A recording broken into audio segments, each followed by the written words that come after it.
बानी पीटीआई का अडियाला जेल में तिब्बी मुआयना मुकम्मल कर लिया गया। बैरिस्टर गौहर के मुताबिक हुकूमत ने बानी पीटीआई के तिब्बी मुआयने से मुताल्लिक बाकायदा आगाह कर दिया। बैरिस्टर गौहर ने अपने बयान में बताया कि शाम 4 बजे 2 डॉक्टर्स, एक ENT माहिर और एक तिब्बी माहिर बानी पीटीआई से मिलने अडियाला जेल गए। इत्तला दी गई है कि बानी पीटीआई खैरियत से हैं। उन्होंने 1 घंटे वर्जिश भी की, जबकि बानी पीटीआई की मेडिकल रिपोर्ट्स जल्द शेयर की जाएंगी।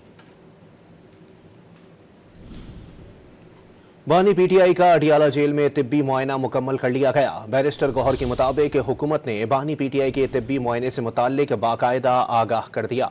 बैरिस्टर गौहर ने अपने बयान में बताया कि शाम 4 बजे 2 डॉक्टर्स, एक ENT माहिर और एक तिब्बी माहिर बानी पीटीआई से मिलने अडियाला जेल गए। इत्तला दी गई है कि बानी पीटीआई खैरियत से हैं। उन्होंने 1 घंटे वर्जिश भी की, जबकि बानी पीटीआई की मेडिकल रिपोर्ट्स जल्द शेयर की जाएंगी।